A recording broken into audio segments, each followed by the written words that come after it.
Knowing just those three formula enables us to determine the area of almost any shape. And that's because it is possible to think of the area of almost all shapes as a combination of rectangles, triangles, and circles. That brings us to the calculation of volume. A useful definition of volume is the following. Volume is the number of cubic units of a certain size needed to fill the inside of an object.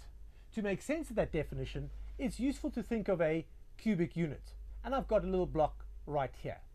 Since all the dimensions of this block are the same, we call this a cubic unit. Now, to determine the volume of an object, we'd be asking the question, how many of these cubic units are needed to fill the object? What I've done is I've taken the cubes and I've made two rather unusual looking shapes here. Let me show you those shapes from the different sides. Now, what these two shapes have in common is that they are both made with exactly 24 cubes.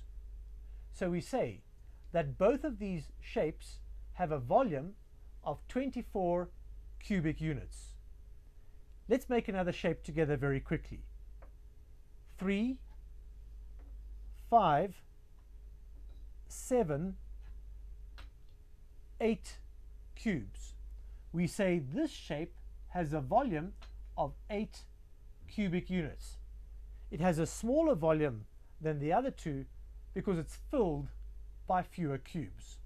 Before I get carried away with all of these strange shapes, let me slow down and focus our attention on the simplest of all objects, the rectangular-based prism, or more commonly called a box.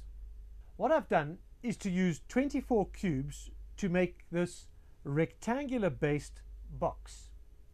Now I want you to notice that it has 4 different dimensions. It's got what we can think of here as the length. Over here it has what we can think of as the breadth. And then it has the height. Now all 3 of those dimensions we can determine from the model. The length is 1, 2, 3, 4, 5, 6 units, and the breadth is 1, 2, 3, 4 units. The height is 1 unit. The 4th dimension of this rectangular box is its volume.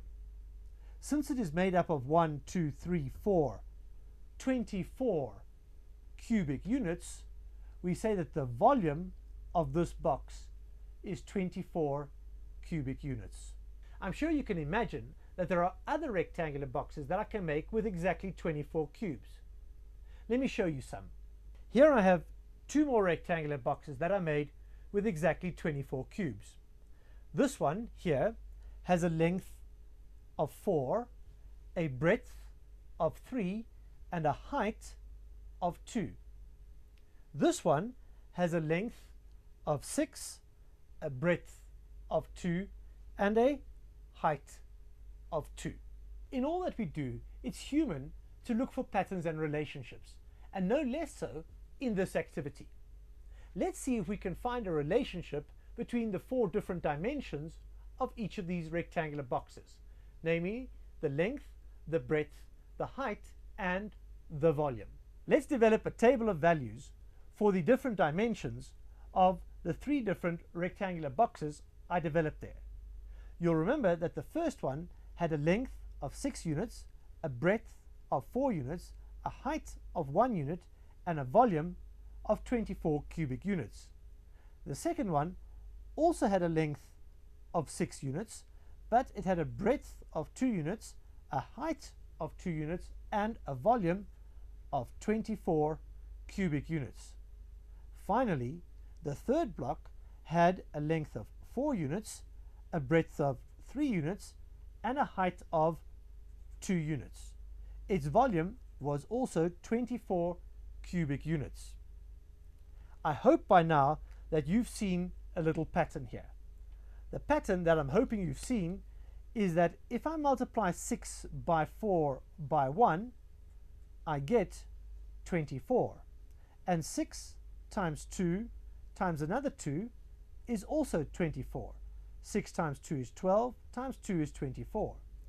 4 times 3 times 2 is 12 times 2, 24.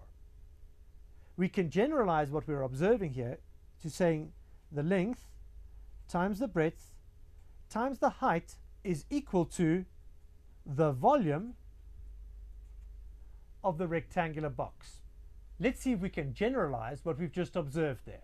It generalizes to length times breadth times height of the rectangular box is equal to the volume of the box. And there we have our first formula. A formula for calculating the volume of a rectangular-based prism, a rectangular-based box, if you like. Let's go back to that derivation for just a moment. There's something I want to show you there. Let's have a look at the first rectangular prism that we worked with. I'm going to pick it up and bring it into the screen over here. There it is. At the moment, all you can see is the top view. That is the rectangle that's at the top, or if you like, the bottom of the box. Notice that this rectangle has an area. The base has an area of 1, 2, 3, 4, 5, 6 by 1, 2, 3, 4. An area of 24 and a height of a single unit. Let's have a look at the next shape.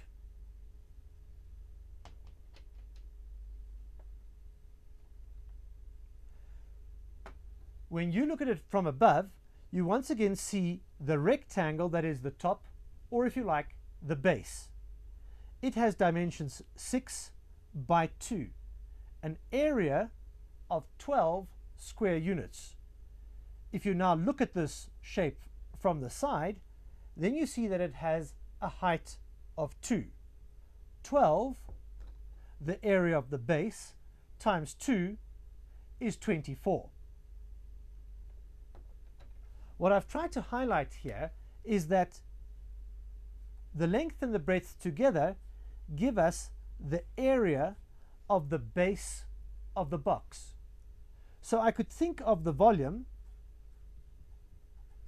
which is equal to length times breadth times height, as the area of the base multiplied by the height. Notice the area of the base simply because it's length times breadth. And that generalization is going to help us enormously in the development of a formula for the volume of a cylinder.